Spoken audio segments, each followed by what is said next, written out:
I stood in my bustling city apartment, the hum of traffic outside a familiar comfort. The modern decor, sleek and minimalist, reflected the life I had built for myself, independent, successful, and far removed from the chaos of my family. As I prepared for the inevitable family gathering, I couldn't shake the feeling of dread that had settled in my stomach. The invitation from Mara, my younger sister, had been laced with an underlying tension that hinted at unresolved conflicts. Yet, hope lingered in the corners of my mind, whispering that maybe this time would be different. The phone call with Mara had been brief but charged with emotion. Her voice, sweet yet edged with manipulation, had asked me to come home for the holidays.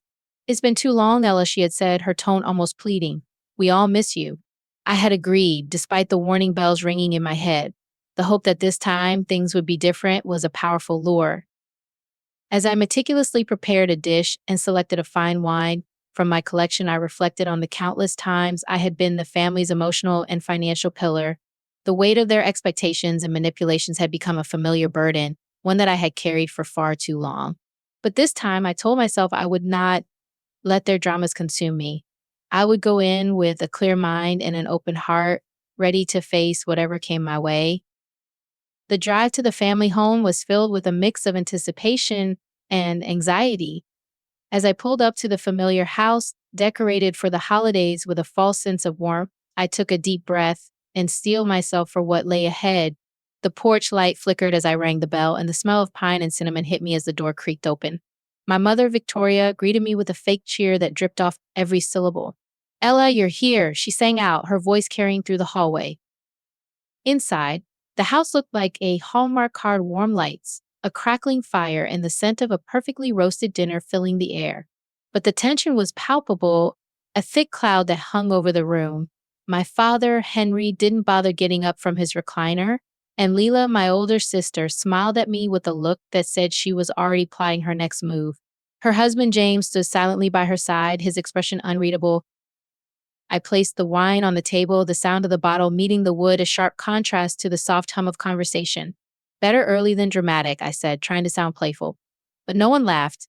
The small talk buzzed like a bad radio station, static tension and half-hearted chuckles filling the air. No one asked how I had been, and no one mentioned my promotion from the previous quarter.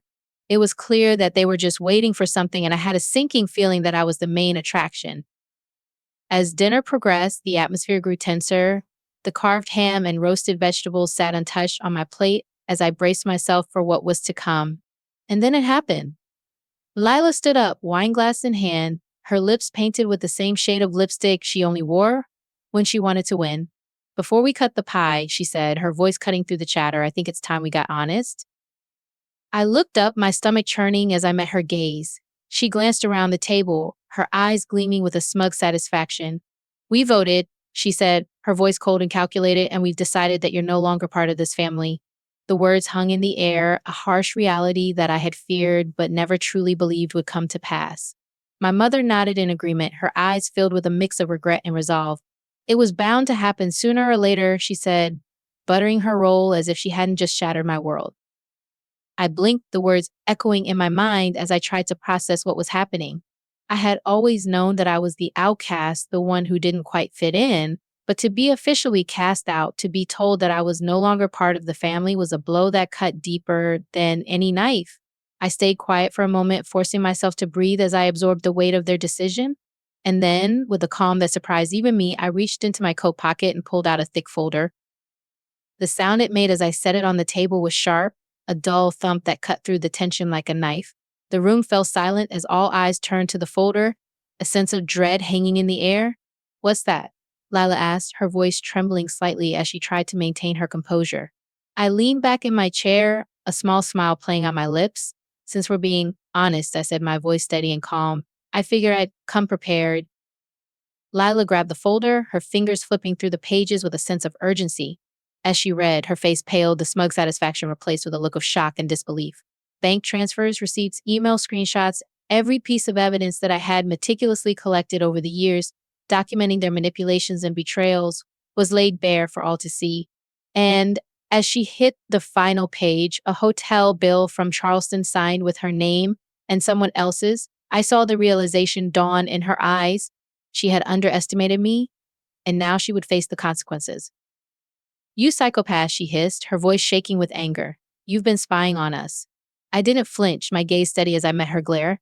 I haven't been spying, I said calmly. I've been documenting. There's a difference. James pulled the folder toward him, his eyes scanning the pages with a mix of shock and disbelief. My mother looked at me, her voice cold as she said, "How dare you weaponize your help like this?" I looked at her, my voice calm and steady as I replied, "You called it help, but to you, I was an ATM, a therapist, a guilt sponge. I was never your daughter, and now I see that clearly." I scanned the faces around the table, taking in the shock and disbelief that filled the room. "You said I wasn't family," I said, my voice firm and resolute, "so maybe you won't need your fallback anymore." With that, I stood up, my legs shaking but my resolve unwavering. I grabbed my coat and walked to the door, the sound of my boots echoing through the silent room.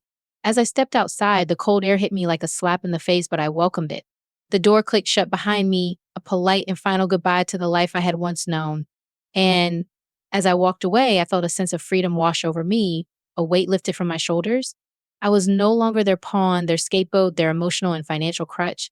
I was free, and I would never look back. The cold air outside was a stark contrast to the stifling atmosphere I had left behind. As I walked away from the family home, the weight of their betrayal pressed heavily on my shoulders. But with each step, I felt a growing sense of resolve.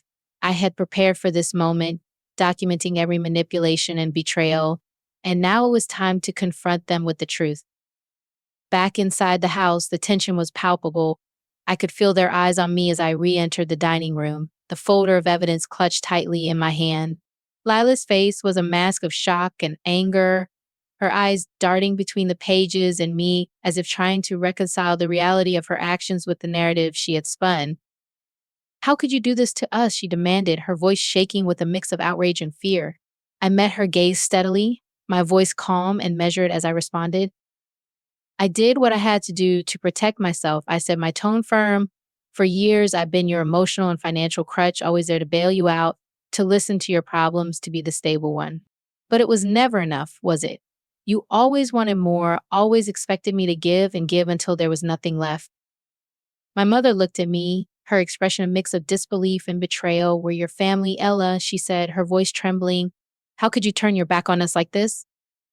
I turned to her, my voice steady as I replied, "You stopped being my family the moment you decided to use me as a pawn in your games.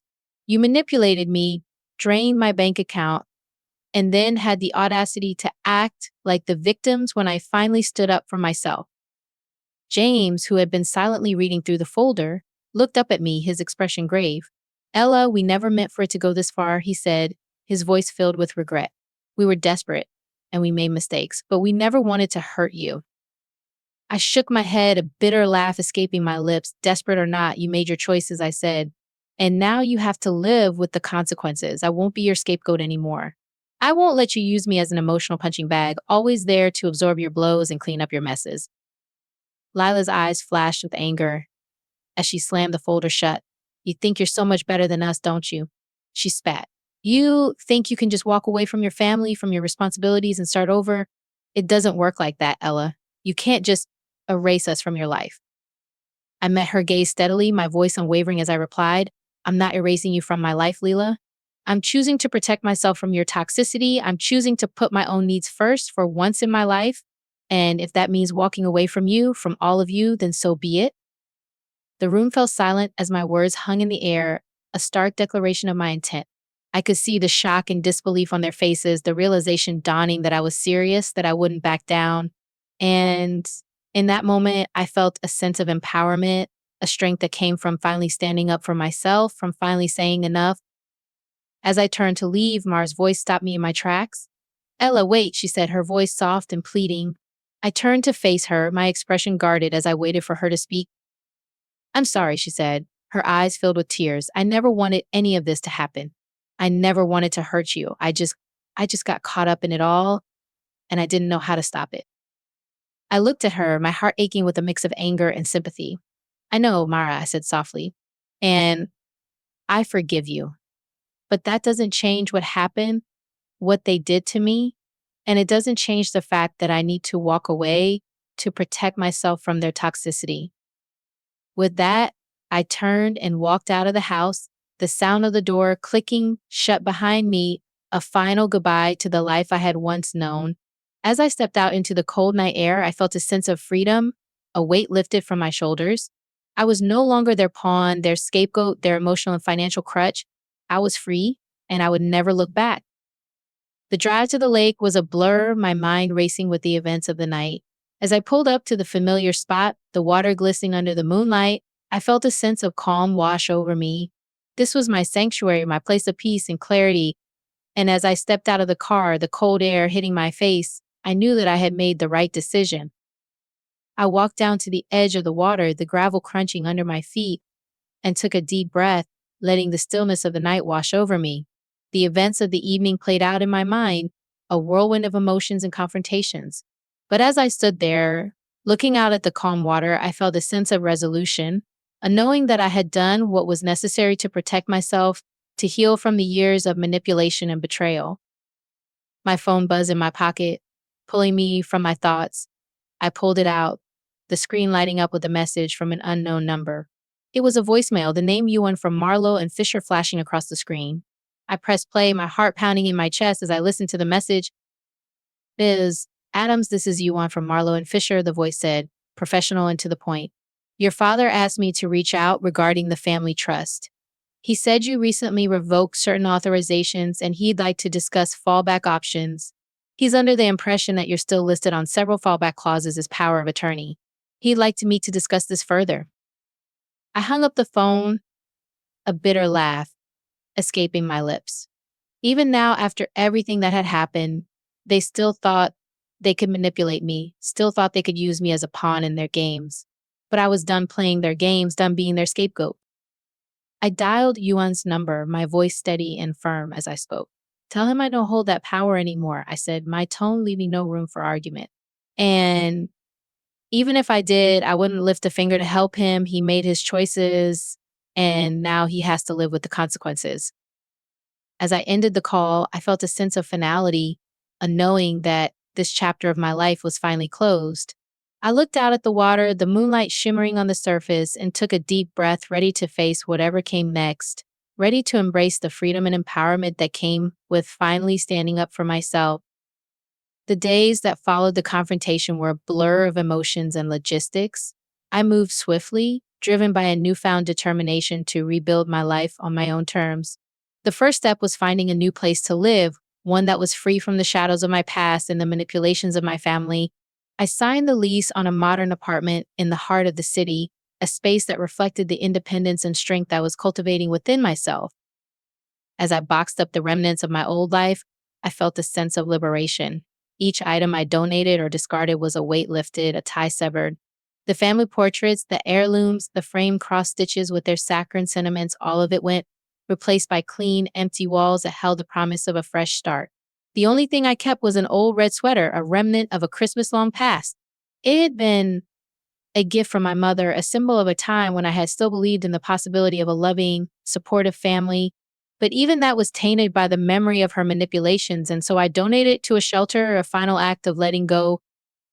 With my new apartment set up, I turned my attention to the legal and financial ties that still bound me to my family. I met with my lawyer, Mr. Thompson, a stern man with a no-nonsense attitude that matched my own. Together, we went through the painstaking process of severing all legal ties, ensuring that my family could no longer access my finances or manipulate me through legal loopholes. I changed passwords, moved accounts, and scrubbed my father's name from the trust backups, leaving no stone unturned in my quest for independence. As I finalized the last of the legal documents, I felt a sense of closure, a knowing that this chapter of my life was finally coming to an end.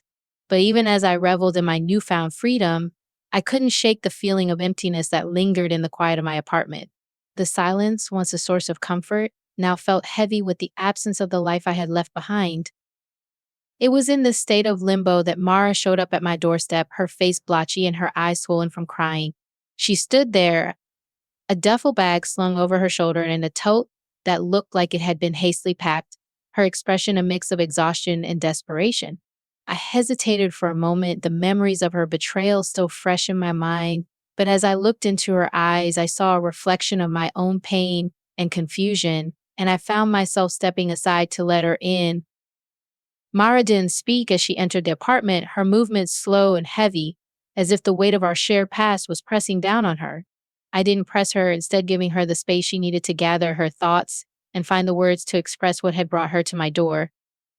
We sat down side by side on the couch, the silence between us filled with unspoken questions and lingering doubts. It was Mara who finally broke the silence, her voice soft and tentative as she began to speak. "I'm sorry, Ella," she said, her eyes filled with tears. "I'm sorry for everything. For not standing up for you, for not seeing the truth, for letting them use me as a pawn in their games." I listened, my heart aching with a mix of anger and sympathy. I wanted to believe her, to trust that her apology was genuine. But the wounds of our past were still raw and tender. "I should have seen it sooner," she continued, her voice shaking with emotion. "I should have known that something was wrong, that they were manipulating you, manipulating all of us. But I was so caught up in their lies and their version of the truth that I couldn't see it. I couldn't see that they were hurting you, that they were using you to fill the void in their own lives." I looked at her, my expression guarded as I weighed her words. "And what made you see it now?" I asked, my voice steady despite the turmoil of emotions within me. Mara took a deep breath, her eyes meeting mine with a newfound resolve. "After you left, everything fell apart," she said. "Lila and James started fighting, Mom retreated into herself, and Dad just sat there, silent and brooding, as if the weight of his actions had finally caught up with him." She paused, her gaze drifting to the window as she recalled the events of the past few days. I tried to hold it together, to be the glue that kept us from falling apart. But the more I tried, the more I realized that it was a losing battle. That the family I had known, the family I had loved, was built on a foundation of lies and manipulation. I nodded, my heart heavy with the weight of her words. I had known it for years, had felt the strain of their expectations and the burden of their manipulations. But to hear Mara acknowledge it, to see the realization dawn in her eyes, was a bittersweet victory. "I couldn't stay there anymore, Ella," she said, her voice filled with a quiet determination. "I couldn't be a part of their games, their lies. I couldn't watch as they tore each other apart, as they tore you apart. So I left. I packed my bags and I left. And I came here to you because you're the only one who understands, the only one who sees the truth." I looked at her, my heart aching with a mix of sympathy and caution. I wanted to believe her, to trust that her intentions were genuine, but the wounds of our past were still fresh and raw. "I don't know if I can forgive you, Mara," I said, my voice steady despite the turmoil of emotions within me. "I don't know if I can trust you again after everything that's happened, but I do know that I can't turn you away, not when you're hurting, not when you need a place to stay." Mara looked at me, her eyes filled with gratitude and relief. "Thank you, Ella," she said, her voice soft and sincere. "Thank you for giving me a chance, for letting me in, even after everything that's happened. I promise you, I won't let you down. I won't be a part of their games, their lies. I'll stand by you, no matter what." And so we sat there, side by side on the couch, two sisters bound by the shared pain of our past and the tent of hope of a future unburdened by the weight of our family's expectations. The road ahead was uncertain, filled with challenges and doubts. But as I looked at Mara, I saw a glimmer of the strength and resilience that had always been within her, waiting to be unleashed. And in that moment, I knew that we would face whatever came our way together. The days turned into weeks as Mara and I settled into a new routine. My apartment, once a sanctuary of solitude, was now filled with the quiet hum of shared meals and tentative conversations. Mara's presence was a comforting reminder that I wasn't alone, that despite the pain and betrayal of our past, there was still a chance for healing and forgiveness. One morning, as I sipped my coffee and watched the city come to life outside my window, I noticed a letter tucked between a utility bill and a coupon booklet. The handwriting on the envelope was familiar, a tilted script that stopped me cold. It was from my mother. I hesitated for a moment, the memories of her manipulations and betrayals flooding back. But something within me urged me to read it, not for her sake, but for my own closure. I carried the letter to the kitchen counter where I sat and stared at it for what felt like an eternity. Finally, with a deep breath, I opened the flap and unfolded the pages. The first line read, "We miss you every day." There was no apology, no admission of wrongdoing, just a simple statement that felt hollow and insincere. The second page detailed my father's declining health, his breathing growing worse, and how Neva, my niece, kept asking when I was coming back. A pang of guilt tugged at my heart, but I pushed it aside, reminding myself of the countless times they had used my empathy as a weapon against me. The third page was the final straw. We might lose the house, my mother wrote. The mortgage is too far behind. We just need a little help, and after that, we'll never ask again. Please, Ella. The line "will never ask again" was underlined twice, as if the mere emphasis of the words would erase the years of manipulation and betrayal. I read the letter once more, the words blurring together as a mix of anger and sadness washed over me. And then, with a sense of finality, I folded the pages and carried them out to the balcony. I placed the letter in a ceramic bowl and lit a match, watching as the paper curled and blackened, the ink bleeding into orange flames. As the smoke rose and dissipated into the sky, I whispered, "I'm not angry anymore.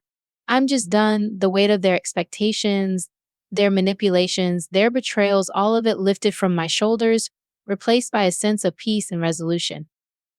In the days that followed, I found myself embracing the simplicity of my new life.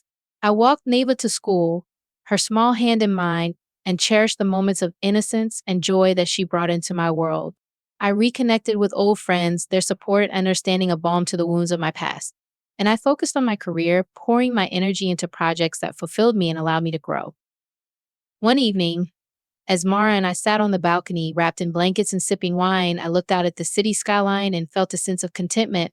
The silence between us was no longer filled with tension or unspoken words, but with a shared understanding and a mutual respect for the journeys we had undertaken. "You're safe here, Mara," I said softly, my voice carrying on the cool evening breeze. "For real this time." Mara looked at me, her eyes filled with gratitude and relief. "I know, Ella," she replied. "And so are you?" As the days turned into weeks and the weeks into months, I found myself healing in ways I never thought possible. The pain of my past no longer defined me, and the weight of my family's expectations no longer burdened me.